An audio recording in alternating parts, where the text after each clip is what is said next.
I have accepted the role of Primogen for Clan Malkavian, the dreadfully winsome label applied to the particular strain of vampirism I suffer, so named for some supposed vampire father figure of old, more poppycock grown from a backward culture that seems interminably drawn to children's tales and the fiction of Victorian romance when it should concern itself with the science behind their suffering.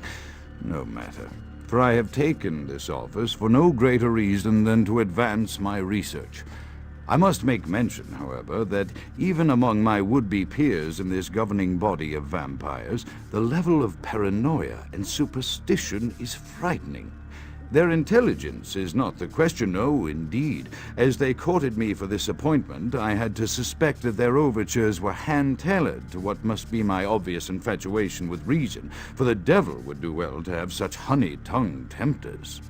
Even so, I could not help but notice the dressing of language these vampire leaders chose for their siren song. Whether it is born of habit, from addressing their unwashed, ill-educated subjects, or from their own deep-seated beliefs, their linguistic flourishes belie a faith in superstition over the providence of empirical reason that must be an all-pervasive theme in this society of darkest night. Damn it all, now I'm doing it too.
As I expand my dealings with the vampire government, I have encountered a disturbing new symptom of this affliction. Frequently, in conversation, I will hear voices emanating from other vampires, voices that are not their own, but which seem to have insight into their lives beyond what I could gather from simple conversation. These voices seem to echo from deep within my fellow vampires, and I cannot be certain if this symptom belongs to my strain of the illness or theirs, for the voices are various and inconsistent. I dare not mention this symptom to my vampiric peers, for they have proven themselves true predators to whom I could be loath to reveal any sign of weakness. Indeed, these voices have counseled me against confessing their presence, and until I can confirm their source, I will listen. The information voices have given me ranges from curious to frightening. The latter case is especially true of one powerful vampire whose name I shall not commit to recording in the interests of preservation.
The voices have increased in frequency and direction of late. They have begun to stay with me long after conversation has ceased and are serving as quite a distraction. I fear others are beginning to notice my preoccupation at the vampire gatherings. I am thinking again of the particular vampire of whom I spoke previously, who I dare not name for my growing fear. If the voices are to be believed, then my caution is warranted, for they speak of his blackest crimes, both past and future. More than once I have seen the suspicion in his eyes and heard the distrust in his voice when speaking with me. The fear must register on my face, as it is all I can do in these moments to keep from crying out in chorus with the voices.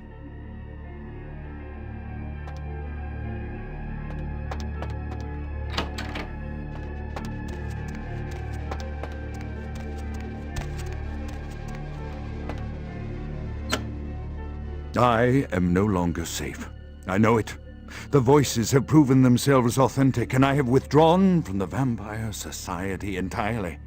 My absence will no doubt draw attention, but I could no longer hold my fragile composure around the ravenous eyes of my vampire peers, especially not around him. The voices compelled me to make what I fear is a Faustian bargain, but I had to, for their demands are constant and merciless. I have secluded myself within the mansion.